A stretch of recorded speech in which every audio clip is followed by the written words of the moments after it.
Problem number 39 says a solid conducting sphere is surrounded by a thick spherical conducting shell. Assume that the total charge Q is placed at the center of the sphere. So I'm going to say the total charge Q, and it says it's a positive charge, is placed at the center of the sphere and released.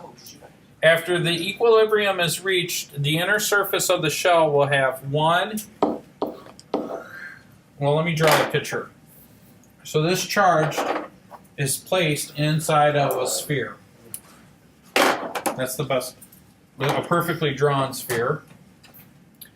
And it's a conducting shell. So this is conducting.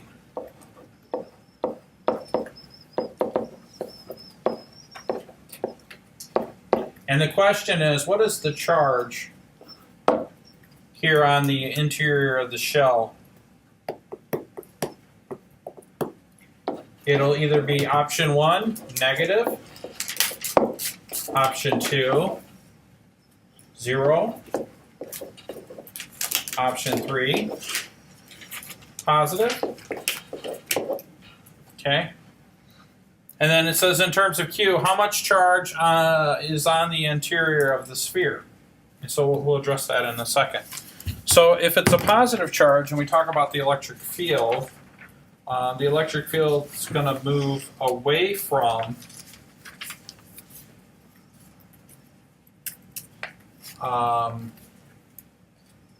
that charge. But what happens to the shell? If the electric, wait, say that part again.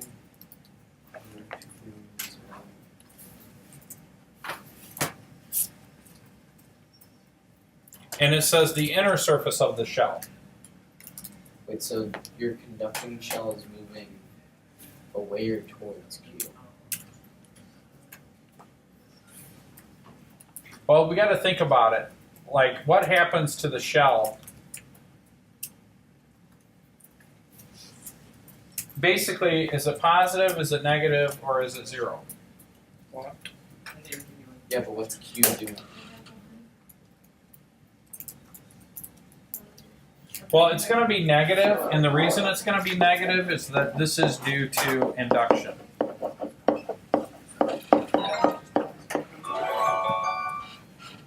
Okay? Is that really the first problem you've done? Shh, I'm recording. Sorry. And then it goes through and it gives us a bunch of other options.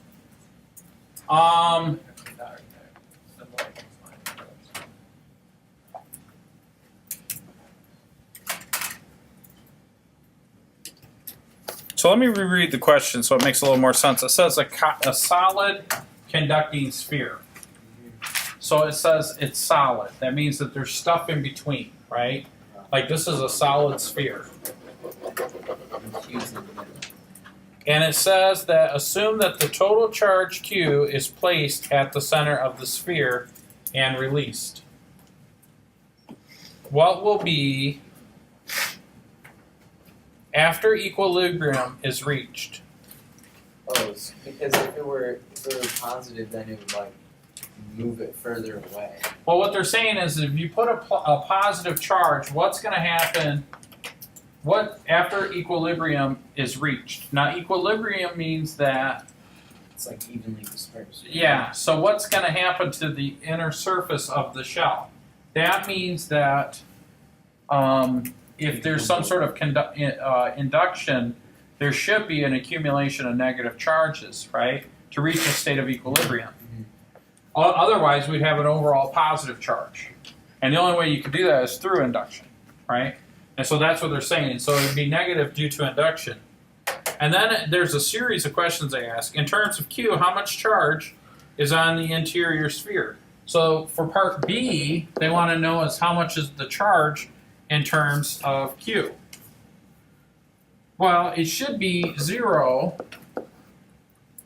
right? Since all excess charge resides on the surface of the conductor and it's at electrostatic equilibrium. Well, equilibrium means that there is an equal number of positive charges and negative charges, so the net charge should be 0. Then part C of the question says, what about the surface of the sphere?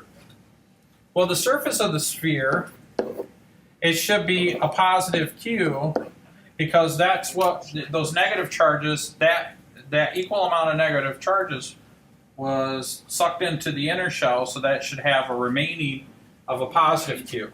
Does that make sense? Then part D says the inner surface of the interior shell. Well, that should be a negative charge of Q. And part E says the outer surface of the shell. Well, again, that should be a positive Q, which E and C are very similar. I better reread the question to make sure I'm saying it properly. So to recap, let me read it one more time, because this one, the question is written well, but it's poorly worded. It says the solid conducting sphere is surrounded by a thick spherical conducting shell. Assume that the total charge Q plus Q, a positive charge of capital Q, is placed at the center of the sphere and released. After equilibrium is reached, the inner surface of the shell will have either a negative, zero, or positive charge. It'll be negative due to induction. There's contact there, right? And then for part B, it says in terms of Q, how much charge is on the interior of the sphere? Well, on the interior for part B, it's zero because all excess charge resides on the surface of the conductor in electrostatic equilibrium, right?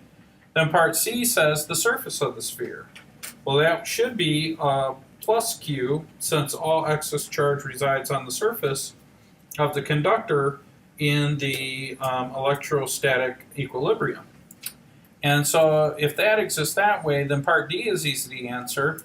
The inner surface of the shell, so that should be, if it's in a state of equilibrium, it should be negative Q by induction and the conservation of charge. So it's just being moved from one place to another. And then it asks lastly on the end there, what about the outer surface of the shell? Well, then that should be a positive Q. Yeah, because there's negative.